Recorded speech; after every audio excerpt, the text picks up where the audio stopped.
Mariah here with Thread and Maple, and in today's tutorial I'd like to show you how to use duplicate stitch to weave in your ends.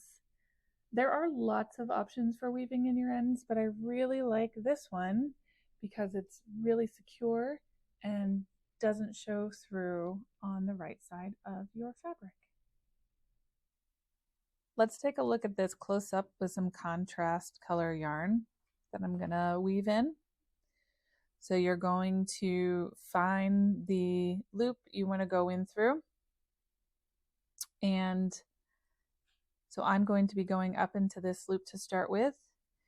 And you can hopefully will start to visualize the stitch that I'm going to follow that loops around. So you're going up 1, 2. And now we're following this loop.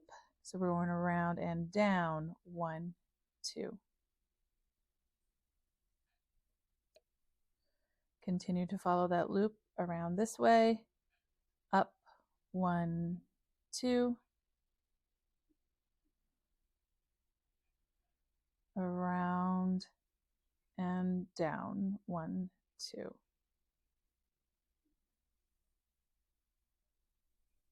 One way that I visualize these stitches to help me with this process is I think of some of the stitches, these purl bumps curve upwards like a smile, while others curve downwards like a frown.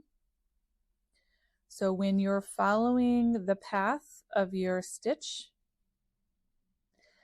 I'm following this smile. So I'm going to go up in the frown, up in the smile. And now the stitch curves around like a frown like this. So I'm going to follow it around and go down in the smile, down in the frown. And you'll notice that the stitch that you start in, so here we're following this loop, I'm going to go in here. This is the one I'm starting in. I'm going to follow the stitch around and end up back in that loop again. So up through the frown, up through the smile, follow it around, down through the smile, and down through that frown, which is the one I started in.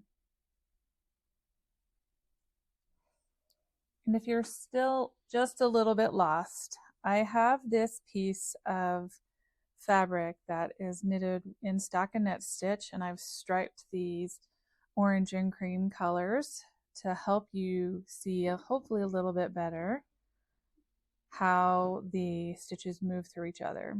So if we focus on this cream colored yarn, if we try to see how this cream color yarn loops around and back down through this orange, it comes around here, goes up into this orange, up into this orange, curves around, goes down into this orange, and down into this orange.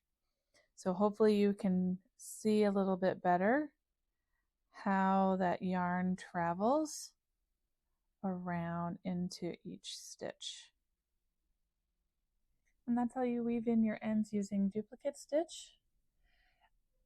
Down here, I had weaved in the end using the same colored yarn. And so you can really appreciate how invisible it is on the right side of your work. I hope that this was helpful, but if you have any questions, please feel free to ask us in the comments.